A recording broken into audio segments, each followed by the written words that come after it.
Duta Besar Israel untuk PBB, Danon, mengkritik mekanisme kerja Dewan Keamanan PBB. Ia menilai forum tersebut terlalu sering digunakan untuk menyerang Israel dan menyerukan perubahan aturan dalam menggelar pertemuan darurat. This brings me to a fundamental concern. This council has become politicized and paralyzed by structural dysfunction. I say to the members of this council, let's get back to basics. Remember your mission, because this council has lost its way. The clearest example is emergency meetings. This council has become very good at meeting and very bad at making a difference. An emergency meeting should respond to an immediate threat to international peace and security, not to a political dispute that a member state wants to place before the Council. But that is what we have seen in practice. Over the past 4 years, the Security Council has held roughly 100 meetings focused on Israel. At least 17 of them were emergency meetings, far more than other countries in the region. This Council held an emergency meeting after Israel recognized Somaliland.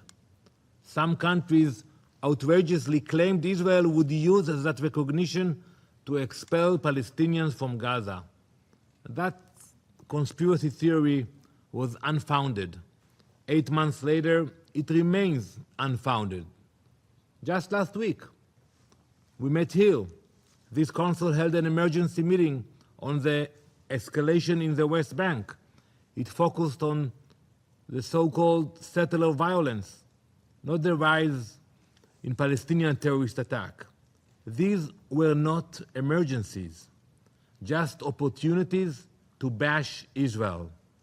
At the same time, there were no emergency meetings when Jews were murdered in northern Israel or at a bus stop in Jerusalem. So I ask this council, what are we doing here? How has it become so easy to request an emergency meeting? All a council member needs to do is send a letter to the presidency asking for one. We have forgotten what a real emergency is.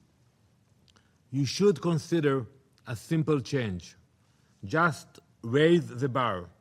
An emergency meeting should require maybe 2, 3 council members, not one to request it.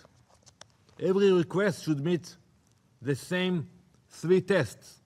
Is there an immediate threat to international peace and security? Does it require urgent attention? And what is the Council expected to accomplish?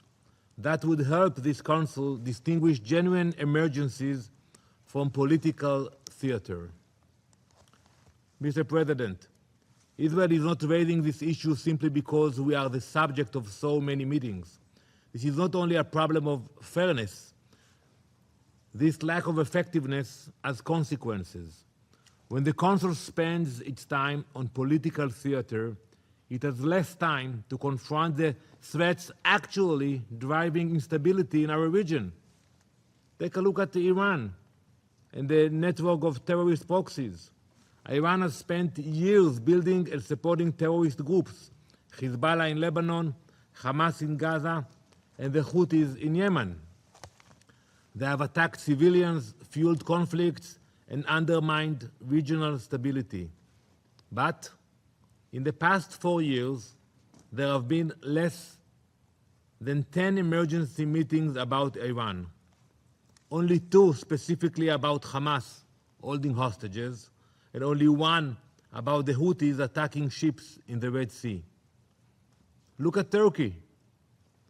They emerged as the dominant Hamas hub, where Hamas coordinates terror attacks in Judea and Samaria. Not only that, Turkey occupies 5% of Syria today. You don't hear about that in the Security Council.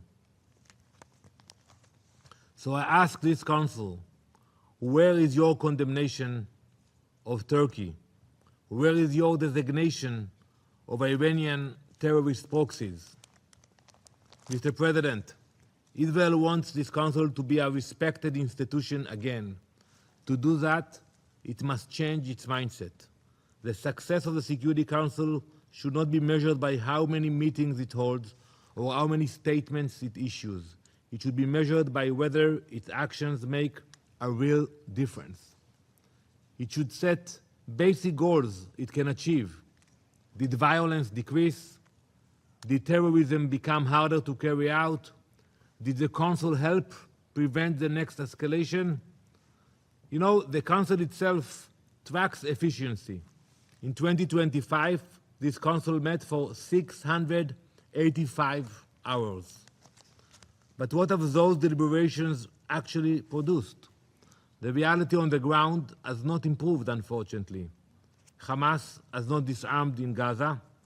Shipping is still threatened in the Red Sea and the Strait of Hormuz, all while Iran continues to drive instability in the region.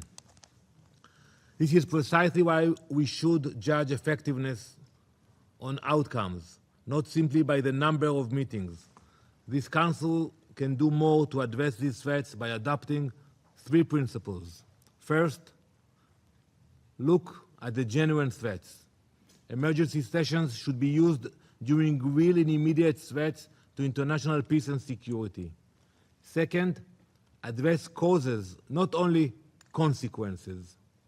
The Council should devote greater attention to the actors, networks, and patterns that drive repeated cycles of violence.